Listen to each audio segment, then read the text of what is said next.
My name's Jonathan Pertwee, stage name James Pertwee, and I was in an episode of Allo'Allo, which was series 9, episode 5, and I played the German soldier on the beach.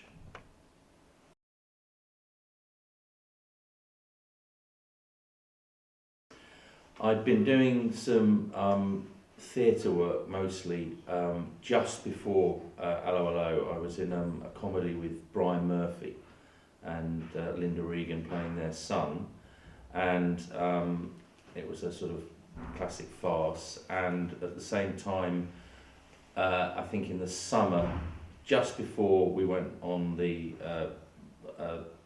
tour which took us to Eastbourne, I did an episode of The Bill, and I had an agent at the time, and Allo'Allo cropped up, and I think it was also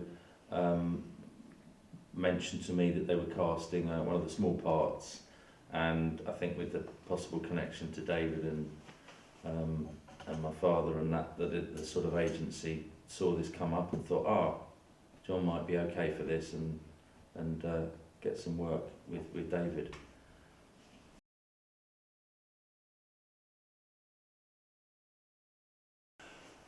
Well, it was one of the it was right at the end of the episode, and I remember it was quite a drive up here from Guildford, where I was living at the time, and we came up. The one thing I do remember, the drive up, the weather was absolutely great, which was a bit reminiscent of the Dad's Army days, I guess, with what they used to call Croft summer, because the weather was actually a scorcher coming up here. I arrived, stayed here at the Bell Hotel.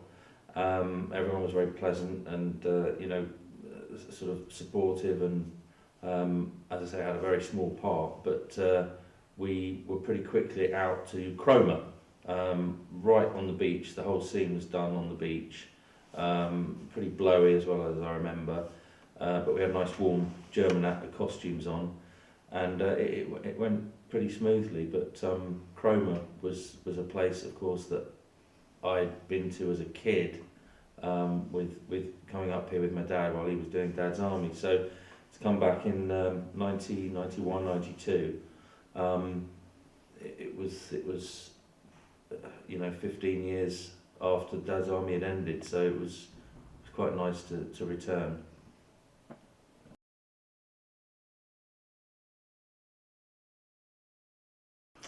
I don't remember any studio work. The scene that I was in was purely was outside. It was on location, and as I say, it was pretty blowy. It was fresh, right on the seaside, and everything was there. And we had the wagons coming along, the German vehicles, and they drove those through, which then we were given. I think as much as the few words that I spoke, I think the main thing was just getting into the van quickly and just linking that all up. So it was jumping in, and I remember the prop guy or the assistant making a quite a detailed thing of the gun, which was actually a very good suggestion, because you're not really going to forget 2 or 3 words, but the issue was, I remember he was saying, don't worry about this. You get in the vehicle, and as soon as you hit the seat, get the gun, or I think it was just before that, throw the gun in. That's right, throw the gun in, door, seat, down. So it was very technically instructed just for that moment, and luckily when you see it is all very quick. But if he hadn't gone through that, I think I would be jumbling with the gun, the rifle would be here, and so that was really all there was to it. And in the wagon, blowy as it was, but pretty fine weather. So it was a nice, quick, slick scene. But yeah, everything filmed on location there.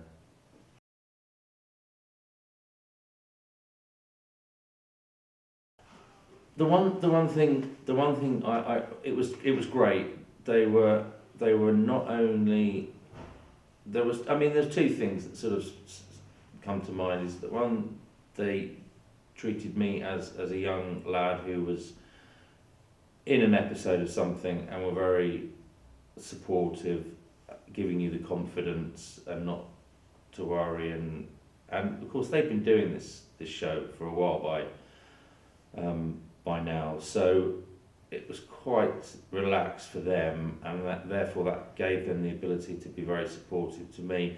And then on top of that, of course, there was the sort of added extra closeness, if you like, or conversation, knowing who my dad was, and this sort of this whole a family within, you know, programs like Allo'Allo and Dad's Army and the other Croft series. So there was a nice chat about reminiscing about Dad's Army and what do I remember and things like that. So it was very much a sort of family feel, and nobody felt, I didn't feel alien to anyone, or so it was very easy going with that in that respect.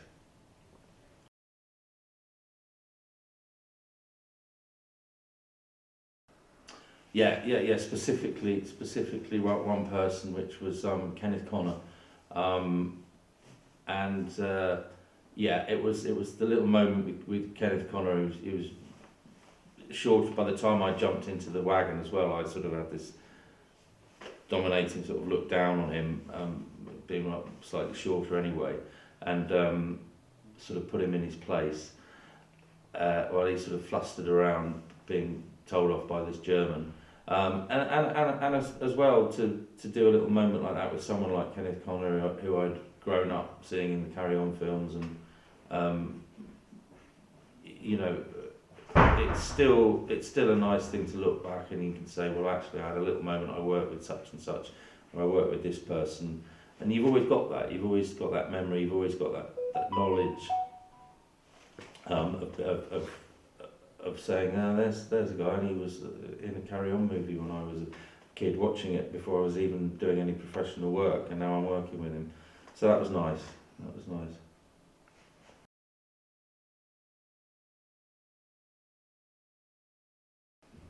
I had a soft spot for Arthur Bostrom as Officer Crabtree. I mean, the absurdity of several of them, and I mean, he was, he was pretty absurd. But I think with his height as well, and there was something as well with the mispronunciation that was so sort of became such a trademark. I thought he was good. He used to make me laugh, and I remember doing a railway programme with Arthur, and he was a nice gentleman as well. So I think with his mismatched use of the language was pretty well done and well conceived. So I'll go with Officer Crabtree.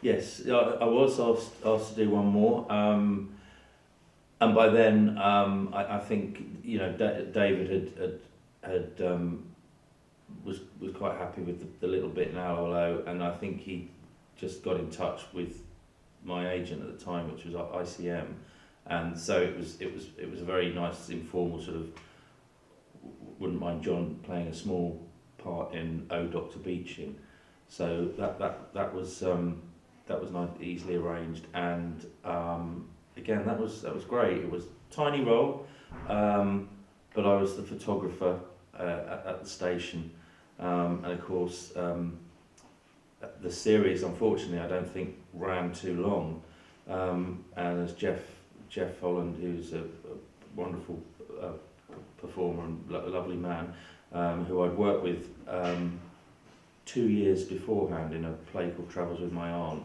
Of course, he was in Oh Dr. Beeching, so I had the day or two as the photographer in the scene with Jeff, and again the weather was good. It was a good hot sunny day, and it was a nice little piece to do. So looking back, there's Allo'Allo and O to Beaching.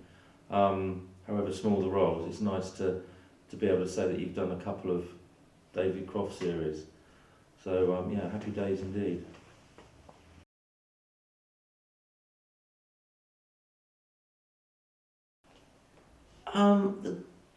The costume was the sort of it felt like the main attraction of the day. It was very easy from here. I mean, it was probably a good hour and a quarter, maybe an hour and a half, but we were on the coach going over to Cromer, and it was a pretty scenic journey anyway, which was nice. Also, that gave us a sort of time to have a chat and kind of think of what we're going to do with the role. And as I say, I think we were going to pick the rifles up when we got onto the location site, if I remember. The costumes I think we had, and I'd already tried that on. And I thought that was quite fun, being dressed up as felt like I was in Where Eagles Dare or something, playing Clint Eastwood, which was great. And there I was in a German outfit. But you know, we can dream. It was a nice trip over there, and it was very simple from here, in the outfit, onto the beach, pretty blowy, and then and wrapped pretty quickly. I don't think there was more than a couple of takes. So as I say, it was more of a mechanical move than retaking the lines, because I think I literally had 2-3 words, and it was all pretty slick. So it was a nice day.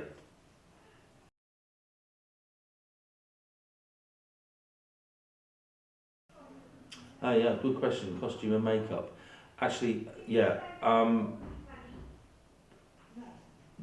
To be honest, that the costume and the makeup seemed to be the majority of the effort, the take. The actual filming part was fairly straightforward. The makeup was pretty basic. I don't remember it being too. I did have makeup that was done on location. We were taken into a trailer on the beach, because I remember we'd left pretty quickly from here, from the hotel, and yes, I'm sure we actually took the costume, but makeup when we got there, and then into the outfit, into the costume, grabbed the rifle, and pretty quickly we were suited and booted and ready to be a German.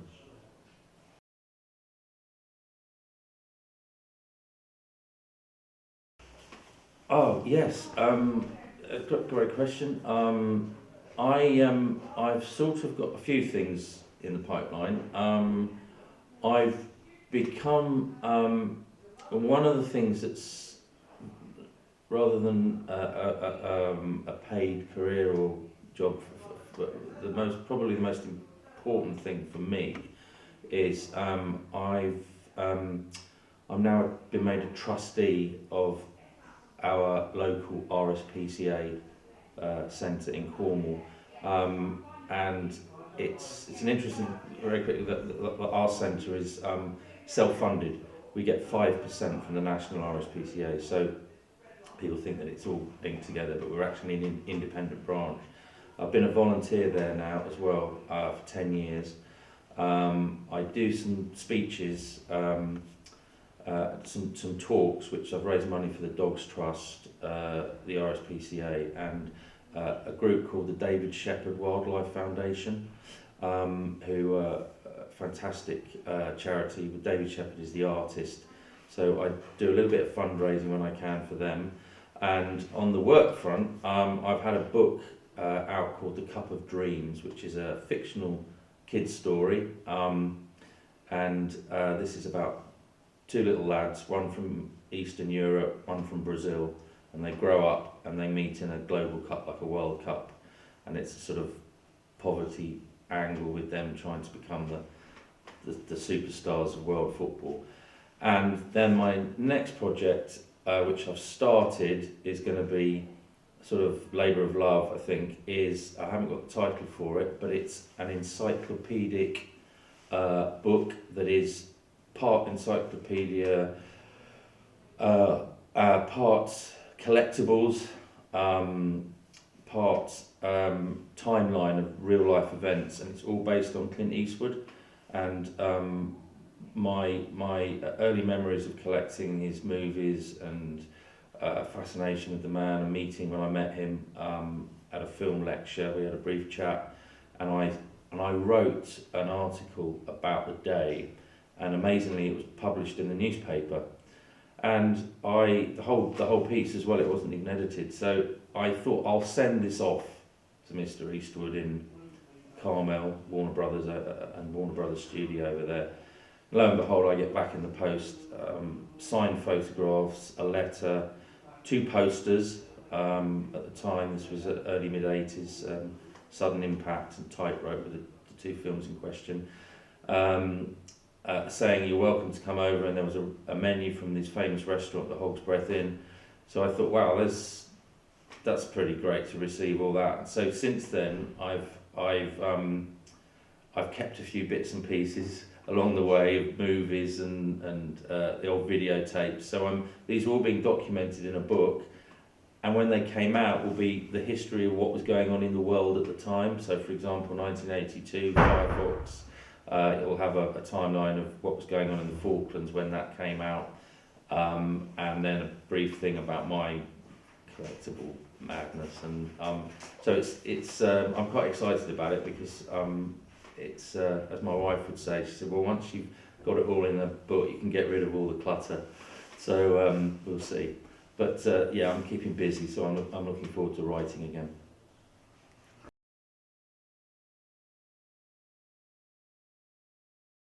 Andrew, my pleasure. It's always nice to have conversation with you, and for you to ask things, and it's always nice as well to generate those nice memories that I've had, and kind of remember, you know, I'm pretty lucky to have been involved in such comedy. So thank you very much.